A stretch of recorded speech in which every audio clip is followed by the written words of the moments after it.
Dikategorikan sebagai pembunuh senyap kerana pesakit hanya tahu kondisi ataupun simptomnya muncul hanya apabila tinggal 15% fungsi, iaitu penyakit buah pinggang. Seperti mana yang kalian semua tahu. Sebelum itu, Assalamualaikum dan salam sejahtera. Kembali bersama dengan kami dalam Hello Doktor.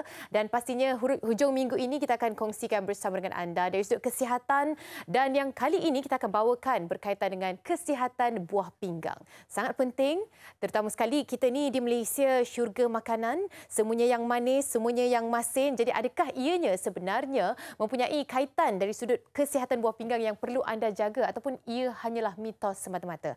Ada yang katakan banyak sangat makan ubat pun akan menyebabkan kerosakan buah pinggang. Betul ke? Ataupun bagaimana sebenarnya cara pemahaman yang terbaik untuk kita mengetahui tips kesihatan berkaitan dengan buah pinggang? Segalinya akan dikongsikan dalam 1 jam perbincangan. Tapi sebelum tu, ayuh sama-sama kita saksikan statistik berkaitan dengan sakit buah pinggang di Malaysia.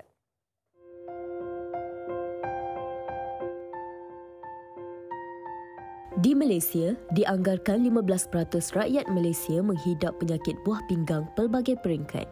Jumlah pesakit buah pinggang kronik yang memerlukan rawatan dialisis dijangka mencapai 106,000 pada tahun 2040. Menurut Menteri Kesihatan Dr. Zaliha Mustafa, seramai 14,426 pesakit buah pinggang menjalani perkhidmatan dialisis di hospital kerajaan sepanjang tahun lepas. Beliau berkata, daripada jumlah tersebut, sebanyak 8,574 pesakit mendapatkan rawatan hemodialisis, manakala 5,852 menjalani dialisis peritoneal. Lebih membimbangkan, 30% daripada pesakit itu adalah golongan muda berusia bawah 45 tahun. Kebanyakan kes penyakit buah pinggang kronik berpunca daripada diabetes dan penyakit darah tinggi. Pelbagai punca yang kita kongsikan dan tidak mengenal usia. Bawah 60 tahun ataupun mungkin dalam kategori 20-an pun ada kes-kes yang berkaitan dengan masalah ataupun sakit buah pinggang. Jadi mengapa sebenarnya? Persoalannya di sini, adakah kita yang kurang cakna tentang kesihatan buah pinggang? Jom sama-sama kita fahami tentang kesihatan buah pinggang bersama dengan Dr. Fong Boon Ken, pakar perunding perubatan dan nefrologi UKM Specialist Center. Hello, Doktor. Hai. Thank you so much. Terima kasih banyak-banyak bersama dengan kami. Datang di studio kami pertama kali saya kira? Ya. Pertama kali. Okey, terima kasih banyak-banyak. Terus sahaja kita pergi ke topik kita hari ini. Agak berat apabila kita katakan tentang kesihatan buah pinggang yang semakin lama nampaknya kesedaran semakin berkurang. Betul. Mengapa? Satu soalan saya. Tapi sebelum tu, bagaimana dengan tahap sakit buah pinggang itu sendiri dalam kalangan rakyat Malaysia? Mungkin doktor nak kongsikan gambarannya. Okey. So, kalau berdasarkan kepada statistik kajian tempatan, 1 daripada setiap 7 orang rakyat Malaysia mempunyai penyakit buah pinggang kronik ini. So, kalau berdasarkan kajian yang dekat luar negara, lebih kurang 850 juta pesakit yang ada mempunyai penyakit buah pinggang kronik ini. So, memang masalah ini semakin hari semakin menular. So, saya rasa kalau cuba lihat dekat graf yang jumlah pesakit yang ada penyakit buah pinggang, kegagalan buah pinggang yang menjalani dialisis ini, kalau cuba lihat dekat tahun 1970, you mungkin boleh lihat pesakit jumlah itu tak banyak. Mungkin masa itu kan kita kekurangan rawatan, kekurangan doktor dan juga kekurangan pemahaman ini tentang penyakit ini. Faham. Tapi kalau cuba lihat dekat tahun 2020, tahun 2021, jumlah pesakit itu mencecah sebanyak 9,000. So, setiap tahun? Ya, setiap tahun. So, ini memang sangat serius. Ya. Dan Kementerian Kesihatan memang mengambil tahu masalah ini dan kita memang fokus tentang masalah ini sekarang. Okey, sakit buah pinggang, ramai di antara kita yang mempunyai pelbagai fahaman tersendiri, apakah punca dan sebagainya. Dan sebelum kita mengetahui tentang itu, elok kalau kita fahami tentang anatomi buah pinggang itu sendiri kan, untuk kita kenal pasti di mana sebenarnya yang perlu kita katakan penjagaan yang perlu dilakukan. Mungkin doktor nak kongsikan bersama dengan kami. So, dalam manusia, kita ada 2 biji buah ginjal. Dia saiz macam lebih kurang 1/5. Inilah saiz. So, dia terletak di bawah tulang rusuk di belakang abdomen kita. So, fungsinya terutama dia kita sebagai penapis, filter. So, dia buangkan benda-benda racun, toksin, ubat. Pada masa yang sama, dia buangkan air yang berlebihan. So, dia kontrol tekanan darah kita. Di samping itu, dia juga penting untuk penghasilan macam sel darah merah dan juga vitamin D.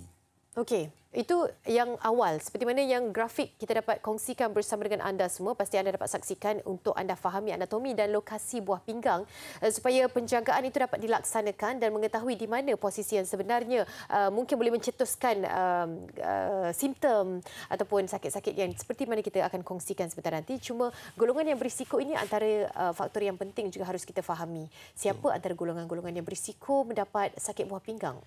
Biasa golongan yang senang dapat penyakit buah pinggang ialah golongan pesakit yang ada kencing manis, darah tinggi dan juga kalau mereka ada penyakit jantung. Golongan-golongan yang ini terutamanya ialah pesakit yang ada penyakit buah pinggang. Yang lain seperti kalau mereka ada faktor umur, usia, faktor genetik, faktor sejarah keluarga ataupun mereka ada penyakit yang pelik-pelik yang macam ni SLE, HIV infeksi ataupun pendedahan kepada toksin ataupun persekitaran, semua ini ialah merupakan risiko-risiko yang terutama. Ya, dan juga risiko-risiko lain seperti mana yang anda dapat saksikan, faktor genetik, sejarah keluarga. Berapa peratus kalau kita katakan kaitan di antara genetik dengan kondisi kesihatan buah pinggang ni?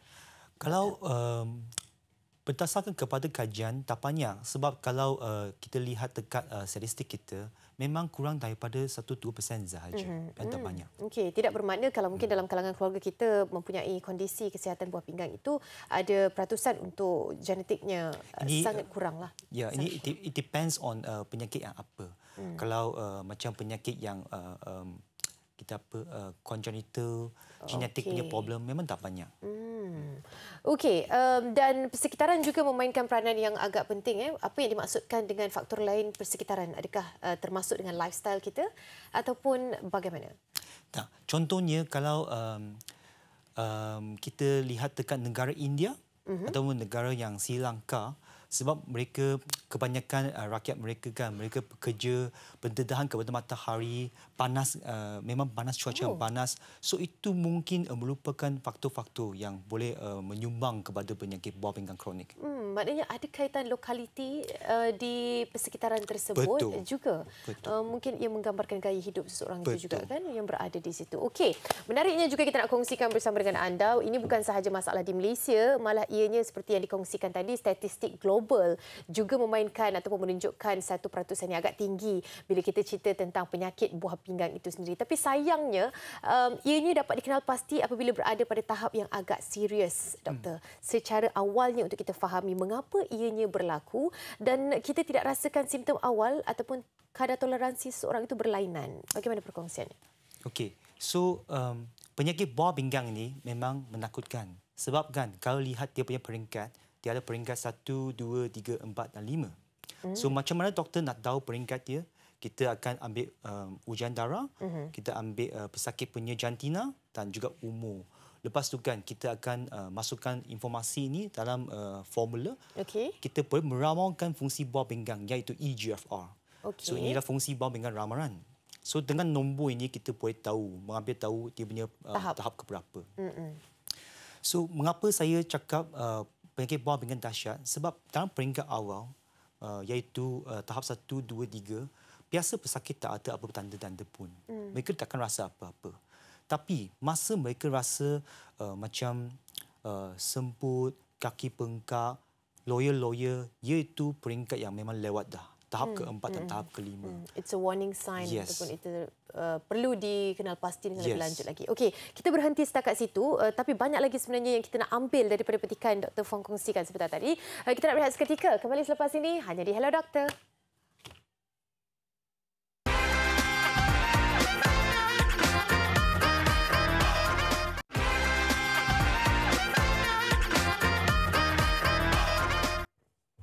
Masih lagi bersama dengan kami dalam Hello Doktor bersama dengan Dr. Fong Boon Ken, pakar perunding perubatan dan nefrologi UKM Specialist Centre. Kalau anda terlepas untuk segmen pertama ataupun di awal 10 minit tadi, kita dah bercerita tentang anatominya dan bagaimana fahaman yang terbaik untuk kita mendahulukan pemahaman kita tentang sakit buah pinggang. Tapi kali ini kita nak sentuh tentang tahap.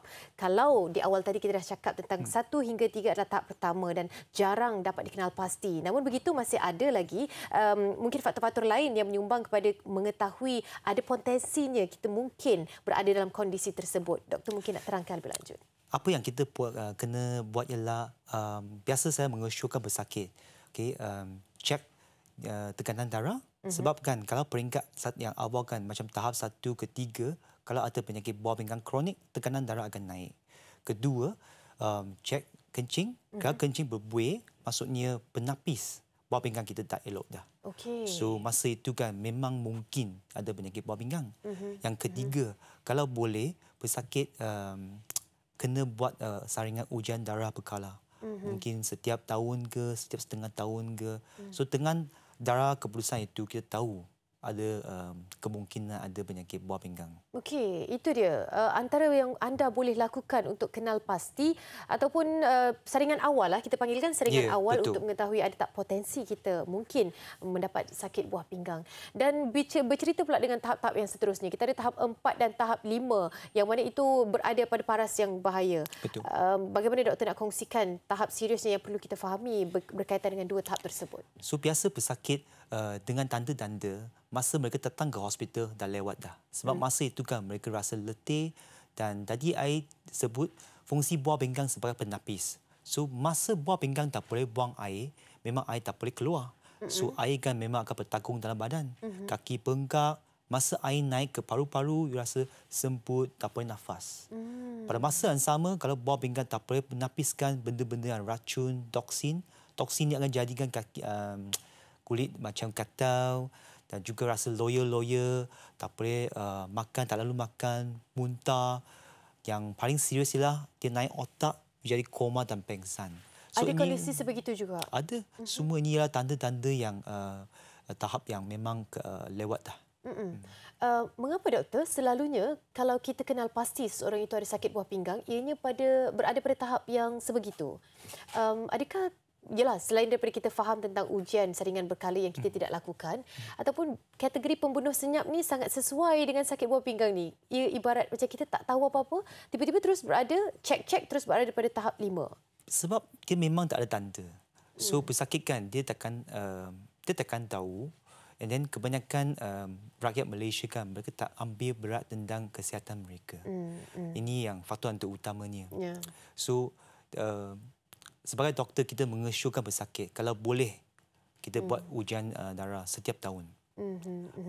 Kepada rakyat Malaysia yang berumur 35 ke atas, kita cuba kalau boleh kita buat ujian darah setiap tahun.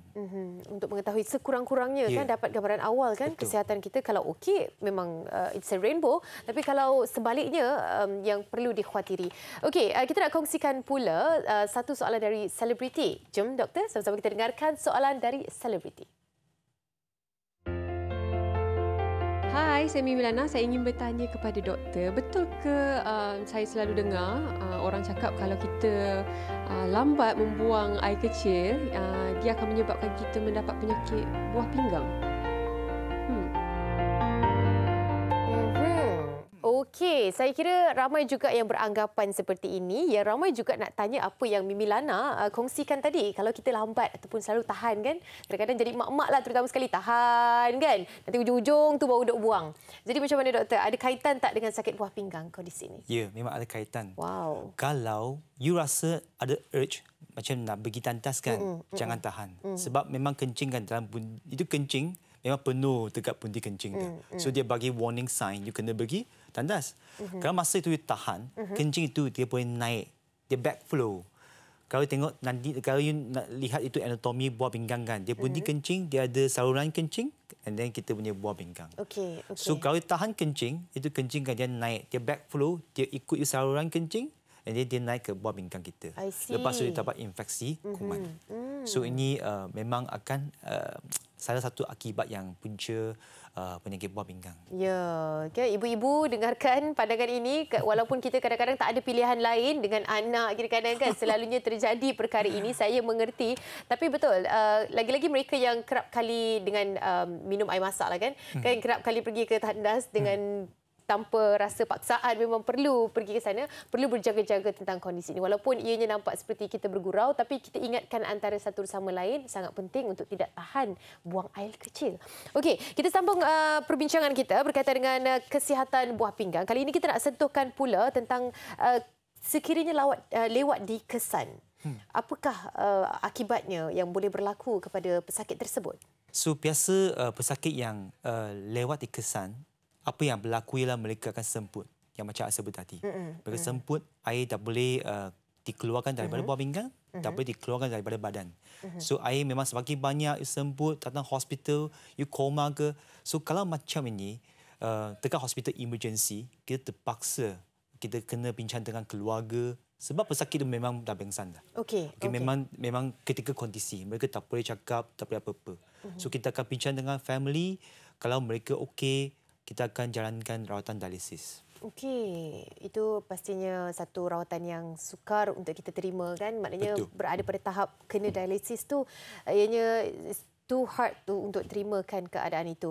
Okey, mengambil pada keadaan semasa, doktor, ini sajalah saya terdetik untuk tanya strok haba ataupun mereka yang terkena strok haba, adakah ianya juga boleh memberi kesan kepada buah pinggang seseorang itu, kerana kalau kita katakan keringnya air dalam badan. Betul. Jadi pendapat doktor ataupun untuk saya sendiri, mereka juga di luar sana memahami keadaan ini. Boleh.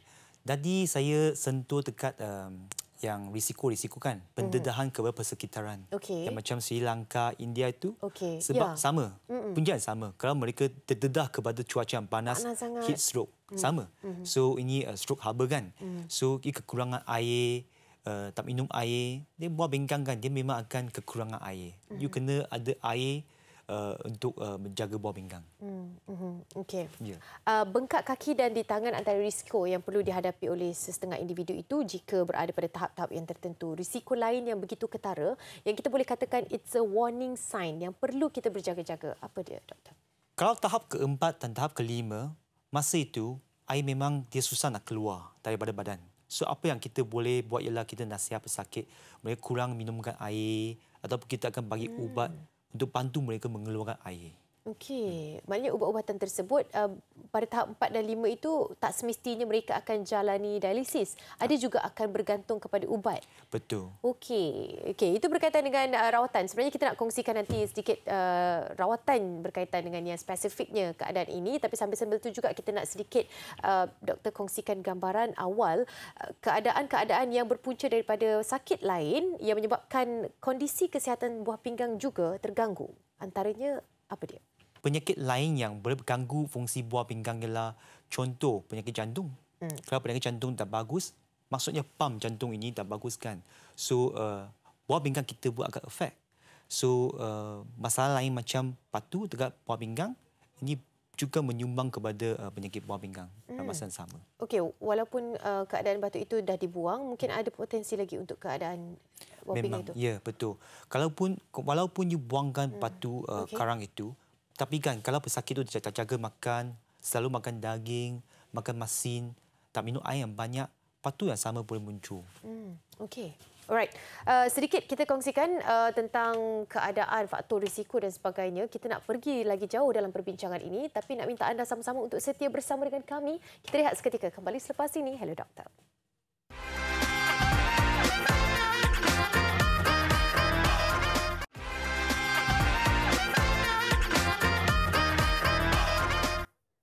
Masih lagi bersama dengan kami dalam Hello Doktor. Masih lagi bincangkan tentang kesihatan buah pinggang. Dapat sesuatu, insya-Allah kita harapkan yang terbaik untuk anda. Sebab apa? Sebab masih banyak lagi perbincangan kita. Dan kali ini bukan sahaja doktor bersama dengan kita. Kita ada seorang lagi yang mungkin anda rindukan. Dah lama kita tak nampak dia. Kita jemput dia ke studio Hello Doktor. Along Izzendi. Apa khabar Along? Khabar baik, Alhamdulillah. Alhamdulillah. Ini dia kan, mungkin ada peminat-peminat yang lama tak nampak Along ni kan. Nak tahu perkabarannya. Di sini kita bawakan dan pastinya kita nak tahu keadaan sekarang ni bagaimana ceritanya. Alhamdulillah, lepas 2 tahun transplant buah pinggang, kehidupan saya beransur-ansur okey lah orang katakan. Daripada tak boleh buat kerja, sekarang ni kita dah slowly buat kerja balik, cari rezeki untuk anak-anak. Yalah, betul lah kan. Yang paling kita mahukan adalah dapat berfungsi semula kan. Ya, dapat menjalani kehidupan semula kan. Ya, Alhamdulillah banyak-banyak. Okey, tahun 2019. 2019 kabarnya pada ketika itu pula ulang tahun ke-40 Along ya. Dan keadaan itu juga diuji dengan keadaan buah pinggang. Jadi bagaimana mungkin nak ceritakan semula bagi mereka yang tak tahu tentang perkara ini. Okey, 2019 saya pergi buat medical check up. Kenapa saya pergi buat medical check up? Sebab tak ada benda lain, sebab umur saya 40. Time tu. Tak ada sebab saya sakit ke apa ke, tak ada. Tak ada. Sebab saya rasa macam dah lama tak pergi buat medical check up ni kan. Tapi ada kesannya, contohnya macam saya heran kenapa kencing saya macam berbuih. Saya heran macam tu, kenapa saya rasa macam saya cepat penat. Kan. Lepas tu saya dengan wife saya pun buat keputusan, tak apalah kita pergi buat medical check up sama-sama. Dia buat dia, saya buat dia. Okey, baik. So, seminggu lepas buat medical check up tu, pergi jumpa doktor. Doktor cakap, nasib baik you datang buat medical check up cepat. Sebab apa doktor? Sebab you punya buah pinggang ni dah makin merosot. Dah makin tu. Kalau tiba-tiba kalau you sebelum you datang ni mungkin tiba-tiba you dialisis je. You tak tahu pun. So bulan 10 saya pergi buat medical check up tu. Lebih kurang dalam bulan awal bulan 11 saya dapat tahu saya sakit buah pinggang. So lepas tu terus doktor pergi bawa ke hospital sedang dan masuk kecemasan apa semua, dia cek apa potasium tinggi time tu. Potasium tinggi, so bila potasium tinggi tu saya memang kena masukkan satu ubat tu yang menurunkan balik tu, sebab potasium doktor cakap memang bahaya untuk jantung. Kan. So saya pergi buat apa semua dan 2020 waktu PKP time tu saya start dialisis bulan lebih kurang bulan 10 jugalah. Okey. Lepas diagnos bulan 2019, 2020 baru menjalani dialisis. Okey, kita nak tanya juga doktor, kondisi-kondisi seperti mana yang doktor dah dengarkan pada peringkat awal Along kongsikan. Bagaimana doktor nak kategorikan tentang tahap ini? Ramai dalam kalangan rakyat Malaysia yang juga senasib, yang juga sama kondisinya seperti Along? Betul. Lebih kurang samalah. So walaupun Encik Along memang muda, umur 40 kan. Tapi tegak hospital, kebanyakan pesakit memang dalam golongan ni. Yang umur 40 sampai 50. Okey. Punca kenapa? Ada sebut punca tak? Macam punca, alright. Punca, doktor bagi tahu saya memang ada kencing manis. Saya dapat kencing manis tu awal, umur saya 28 macam tu. Tapi saya pergi ke klinik. Okey, doktor cakap okey, cek awak ada kencing manis. Okey, ini ubat dia. Okey, so cakap kalau ubat ni habis awak pergi farmasi je beli. Jadi tak ada. Saya tak payah sebutlah nama klinik tu apa kan. So saya pun macam, oh ya ke? Okey, tak apa. Habis ubat tu saya pergi ke farmasi je beli kan. Itulah yang dilakukan. Itu je. So lama lepas tu bila saya cakap dengan doktor cakap ini mungkin kesan daripada kencing manis yang tak dikawal secara dengan betul. Saya tak pergi medical check up apa semua kan. Umur 28 tu umur 40 baru saya pergi. Sebab lepas tu walaupun kita tahu kita ada kencing manis dan adalah suplemen yang orang cakap benda ni bagus loh, kan. So kita fikir nak baik. Kita fikir nak baik je kan, sebab kita tak tahu pun kencing manis ni sampai ke tahap seteruk ini.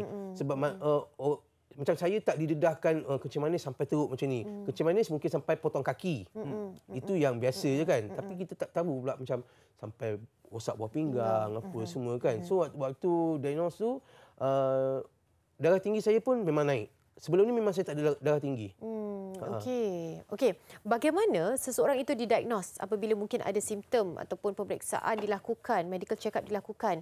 Selepas itu mungkin ada sesuatu yang dijumpai dengan pemeriksaan tersebut dan didiagnos. Apakah proses yang dilalui, doktor? Biasa apa yang kita kena buat masa saya jumpa pesakit, saya akan cek darah, buah pinggang lah. Itu ialah kreatinin. Dan kedua, kita akan mengambil tahu gula. Sebab kan kencing manis memang membunuh yang terutama penyakit buah pinggang. Ini informasi untuk penonton semua. Kalau you lihat kita punya jumlah pesakit yang menjalani lawatan dialisis dekat Malaysia, kita ada lebih kurang 50,000. Tapi kan 69%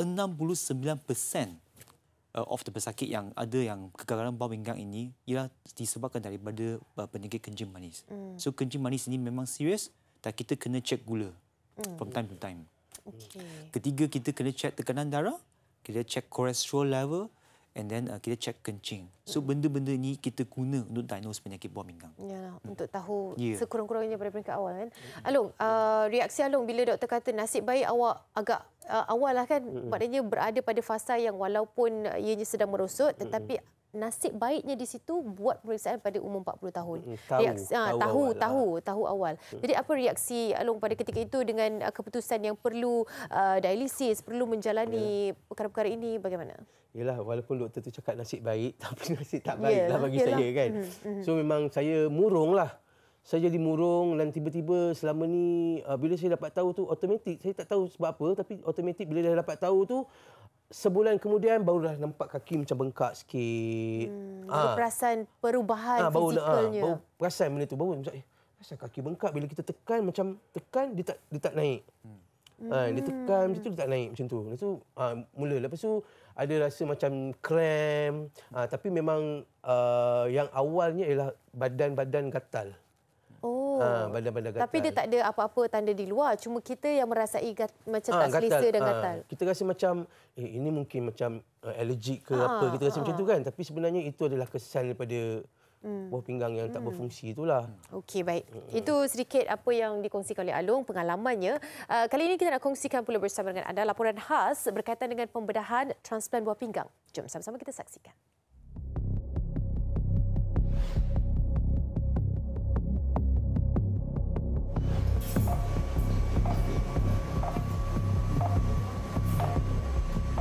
Pesakit ini agak unik sikit sebab kegagalan buah pinggang disebabkan oleh kesan daripada reaction kepada implan yang dimasukkan. Jadi implan itu bukan saja menyebabkan kesan pada bahagian dimasukkan implan, juga menyebabkan kegagalan pada buah pinggang. Jadi pesakit ini bernasib baik kerana mempunyai seorang kakak yang sanggup mendermakan organ buah pinggang dia. Jadi kita dapat melakukan rawatan secara pemindahan buah pinggang, transplant, salah satu keadaan yang pada pandangan saya terbaik untuk merawat pesakit kegagalan buah pinggang. Operasi itu dilakukan secara serentak ya. Dewan bedah bersebelahan, penderma punya organ buah pinggang akan dikeluarkan dan di masa yang sama penerima bahagian untuk diletakkan buah pinggang itu akan dibuka. Sekarang ini proses pengeluaran buah pinggang sedang dijalankan dan seterusnya buah pinggang ini akan melalui proses benching untuk memastikan buah pinggang berfungsi dengan baik. Dan selepas proses benching barulah buah pinggang ini akan dipindahkan kepada penerima. Jadi sebelum buah pinggang itu masuk dalam penerima, kita harus do flushing flushing dengan sejenis solution yang untuk memberi sedikit preservatif atau sedikit kelebihan pada organ tersebut supaya apabila masuk ke dalam penerima, organ itu diharapkan dapat berfungsi dengan serta-merta.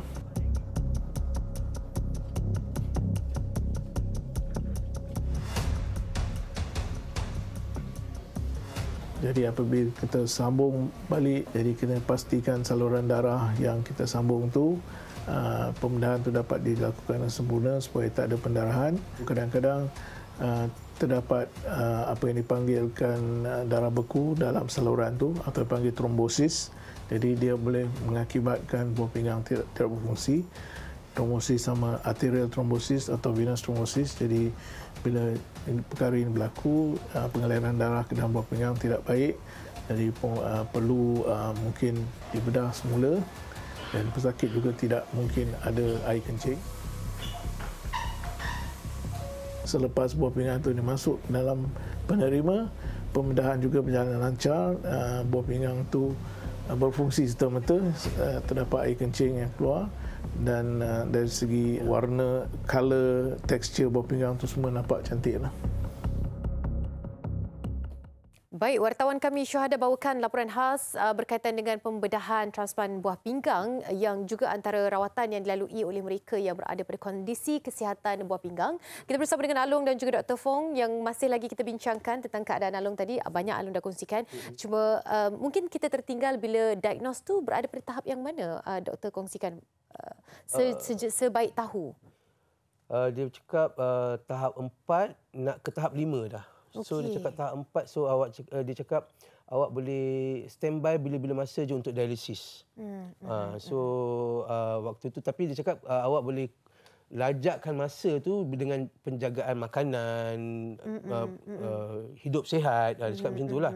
Dan setahun saya maintain macam tu, dan bulan sebelum saya kena dialisis tu maksudnya koma lah dulu. Okey. Saya koma dan masuk ke kecemasan dan terus dialisis. Okey, Doktor, dialisis. Bagaimana harus kita fahami tentang rawatan dialisis ni? Rawatan dialisis ada dua jenis. Hemodialisis ataupun dialisis peritoneal. Biasa kita sebut cuci darah dan cuci air lah. Cuci darah, hemodialisis, dan dialisis peritoneal lah cuci air. So kedua-dua ni memang tak sama. Susah nak cakap yang mana lebih baik. Saya rasa kita kena bincang dengan pesakit yang mana lebih sesuai untuk pesakit. Kesesuaian itu bergantung kepada pesakit dan juga faktor keluarga. Contoh, kalau cuci darah, seminggu kita kena buat 3 kali. Kita kena buat dekat pusat dialisis. Okey. 1 kali 4 jam. Okey. Cuci air kan, kita buat penukaran air buat dekat rumah sendiri.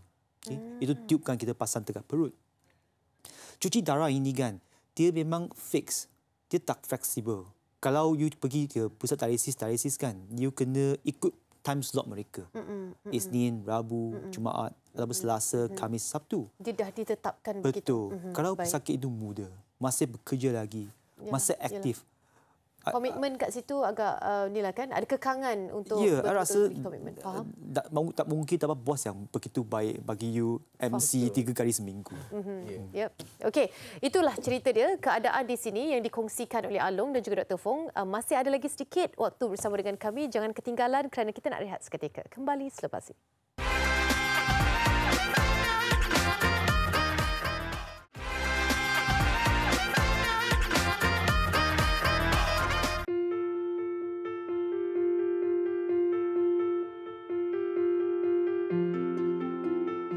Ke mengambil vitamin C yang berlebihan boleh menjadi penyebab kerosakan buah pinggang? Fakta. Vitamin C adalah vitamin yang larut dalam air dan ia boleh membentuk hablo, dia boleh terhablo membentuk kalsium oksalat, dan kalsium oksalat boleh menyebabkan buah pinggang tersumbat. Betul ke pengambilan ubat-ubatan yang berpanjangan boleh menyebabkan buah pinggang rosak? Mitos. Pengambilan ubat-ubatan yang jangka masa panjang tidak menyebabkan buah pinggang rosak. Punca utama kerosakan buah pinggang adalah kecil manis dan darah tinggi. Jadi bagi mengelakkan buah pinggang rosak, kita kena ambil ubat darah tinggi dan ubat kecil manis. Betul ke kurang minum air boleh menyebabkan buah pinggang kering? Fakta, bila kita terlalu kering, seperti berada di tempat yang panas dan kita tidak minum air, paras kandungan air dalam badan kita akan jadi terlalu rendah, kekeringan, dan ini akan menyebabkan buah pinggang kita tidak berfungsi ataupun rosak. Betul ke sakit pinggang tanda awal kerosakan buah pinggang? Mitos. Sakit buah pinggang sebenarnya tidak ada rasa sakit. Kita kena buat pemeriksaan darah dan pemeriksaan air kencing untuk mengesan tanda awal sakit buah pinggang.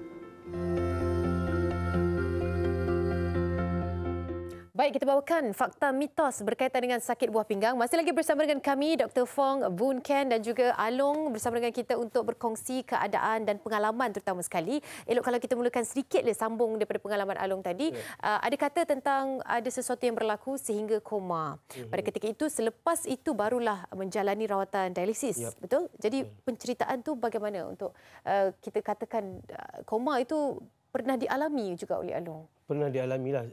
Sebab bila kita ada masalah buah pinggang, kita tak boleh minum susu kan. Kita tak boleh makan benda yang bukan-bukan. So memang saya jaga. So daripada bulan 10 2019 ke 2020, saya jaga. Tapi kadang-kadang tu ialah culas kan. Kita pergi makan aiskrim yang ada susu apa semua kan. So benda tu jadi sewaktu bila saya bawa anak-anak saya semua pergi makan aiskrim. Bawa naik kereta pergi makan aiskrim. Jom makan aiskrim. So diorang pun makan aiskrim. Saya pun gatal makan satu kan. Saya pun makan dan bila makan tu automatik dia jadi macam dia naik satu macam rasa yang saya tak pernah rasa sebelum tu. So dia jadi muntah waktu tengah drive kan. Muntah saya suruh wife saya bawa balik rumah dan masa kat rumah tu memang memang koma lagi kan. Masih pitam lagi lah. Lepas tu dah sedar tu saya membuang atas, membuang bawah semua, membuang. So saya cakap saya tak tahan, saya cakap jom kita pergi hospital. Bila pergi hospital, saya waktu tu tak sedar. Lepas tu bila sedar-sedar je, wife saya cakap kena dialisis. Dia pun setuju untuk dialisis. So saya kena buat IJC. Sebut dekat sini. Duke dialisis. Okey, itu adalah antara tadi dua kan dialisis kan? Yang mana satu yang dijalani oleh Along? Cuci darah. Cuci darah. Ya. Maknanya ketetapan hari seperti mana yang dikatakan kena komit dengan waktu yang ditetapkan dan sebegitulah. Itu yang Along lalui. Ya, betul. Kena cuci darah sebab mungkin kes saya tu tiba-tiba nak kena dialisis kan. Waktu kecemasan nak kena dialisis. So dia kena tebuk kat sinilah. Tapi selepas daripada tu dia ditanya saya nak cuci air ke, nak cuci darah lagi ke kan. Saya cakap saya nak transplant. Saya cakap saya nak transplant. Wife saya lah briefing kan. Cakap dia dah pergi jumpa doktor, dia tanya macam mana cara nak bagi baik terus. Doktor cakap tak ada cara lain, transplant. So wife saya tanpa minta persetujuan siapa-siapa, dia sendiri dia cakap dia nak bagi dia punya. Allahu Akbar. Dia nak bagi dia punya. So dia kena buat workup apa semualah. Kan? So saya dialisis tu tak sampai setahun lah sebenarnya. Okey, selepas itu maknanya pemeriksaan perlu dilakukan oleh doktor kepada isteri juga untuk mengesahkan sama ada ianya boleh dipindahkan ke tidak dan sebagainya. Selepas semuanya dah okey, barulah boleh dilakukan. Dan itu mengambil masa setahun jugalah. Setahun juga. Setahun jugalah. So alhamdulillah semuanya waktu dialisis tu ramai orang cakap saya takut dialisis kan. Tapi sebenarnya dialisis ni untuk orang sakit buah pinggang sihat. Diorang tak tahu benda tu kan. Tapi bila kita sakit buah pinggang tak ada cara lain, kita kena dialisis. So ramai pakcik-pakcik ke kawan-kawan saya yang degil kan. So sebenarnya dialisis tu patutlah. Jangan takutlah. Ya.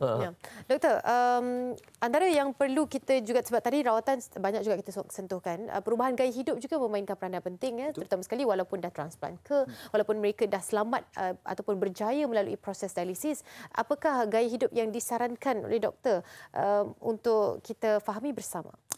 Biasa tahap keempat dan tahap kelima, apa yang kita akan buat, kita mensyorkan pesakit ambil low protein. Kurangkan daging, kurangkan susu, kurangkan protein lah. Lepas tu kita kurangkan garam, kurangkan manis. Pada masa yang sama kurangkan air juga sebab memang buah pinggang tak boleh mengeluarkan air. And next kita menggalakkan pesakit kalau boleh cuba buat exercise 150 minit seminggu kalau boleh, stop smoking. Lepas tu kita akan bagi ubat-ubat tertentu macam seperti kita panggil Rust Pocket, SGLT2 inhibitor yang ubat ini. Mungkin mereka akan bantu sikit dalam penyakit buah pinggang. Okey, adakah rawatan yang dikongsikan saja, maknanya pembedahan saja yang boleh menyelamatkan keadaan ini ataupun pandangan doktor? Kalau masa pesakit bercecar peringkat yang terakhir, biasa cuci darah, cuci air dan juga transplant, pemindaan buah pinggang. Antara yang mana yang lebih baik, yang paling best sekali ialah transplant, pemindaan buah pinggang. So biasa kalau you dapat buah pinggang yang baru, you get a new life. You tak payah cuci darah dah. Tapi you kena memang follow up memang closely dengan doktor. Doktor akan check you setiap 3 bulan. Lepas tu you kena makan ubat sepanjang hayat. Pada masa yang sama kena mengekalkan di cara hidup yang sihat. Sihat dan lebih baik daripada yang sebelum inilah kan, sebab macam peluang kedua hidup yang dapat ya Long itu yang dapat dilalui ya. Jadi selepas transplant kehidupan ini dijalani, bagaimana setakat ini yang Along boleh kongsikan keadaannya? Setakat ini macam itulah, macam saya cakap, saya kena ubat saya tak boleh tinggal langsung. Lepas tu doktor kena kerap pergi jumpa doktor, memang kena ikutlah timeline yang doktor bagi tu. Kadang-kadang 3 bulan sekali, tapi kadang bila creatinine naik sikit jadi sebulan sekali. So saya kena patuhlah benda tu. Dan cuma yalah bila kita dah sihat ni kita nak cari makan kan. Bila itu memang tujuan utamalah kita sihat kan, kita nak cari hidup kita. So sekarang ni slowly lah adalah yang dah tahu saya sihat. Mungkin lepas keluar Hello Doktor ni orang makin tahu kan. Tahulah keadaannya kan. Ya betul. So sekarang ni saya memang boleh bekerja lah, tapi tidaklah macam selasak dulu. Dan selasak dulu. Selasak dulu. Macam tu je. Adalah ada sedikit limitasi dekat situ yang perlu diletakkan. Baik. Akhirnya kata-kata daripada doktor, nasihat terutama sekali kepada rakyat Malaysia yang mendengarkan ni berkaitan dengan topik kita pada hari ini. Silakan doktor. Nasihat ialah kalau boleh kita cuba buat saringan ujian darah from time to time. That's number 1. Number 2, kalau sesiapa nak introduce macam ubat tradisional, ubat kampung ke itu, cuba tanya doktor dulu sebelum ambil. Jangan memperlewatkan you punya diagnosis. Okey, itu dia. Daripada Along sendiri, apa yang mungkin pesanan rakan yang sedang mendengarkan kan, yang mungkin juga melalui fasa yang sama macam Along lalui. Silakan Along. Alright, nasihat saya lah, pesanan saya lah kan pada kawan-kawan kat luar sana yang mana rasa diri tu sihat, alhamdulillah, tapi jangan lupa pergi medical check up setahun sekali. Please. Kita rasa kita sihat tapi kita tak tahu organ dalaman kita macam mana. So pergi buat rawatan, pergi buat medical check up. Kalau tak mampu pergi buat dekat klinik kesihatan pun boleh. Kan tak semestinya pada swasta apa semua cakap tak mampu Along nak pergi. Klinik kesihatan pun boleh, dia akan check sampai dia tahu apa masalah kita. Jangan takutlah pergi medical check up. Yalah, betul lah. Untuk mengetahui kebenaran tu kadang-kadang ramai yang sukar betul nak menerima keadaan itu kan. Terima kasih Along. Along di sini berkongsi bukan sahaja pengalaman tetapi apabila dah pun melalui perkara itu mungkin impak dia berbeza untuk kita sampaikan kepada mereka di luar sana insya-Allah. Sekali lagi kita nak ucapkan terima kasih kepada Dr. Fong Boon Ken, pakar perunding perubatan dan nefrologi UKM Specialist Center bersama dengan kita sepanjang 1 jam siaran. Terima kasih doktor. Kepada anda semua teruskan menyokong kami di Hello Doktor untuk topik-topik kesihatan yang akan datang. Kita jumpa lagi di minggu hadapan. Saya Ani Mizati. Assalamualaikum. Jaga diri.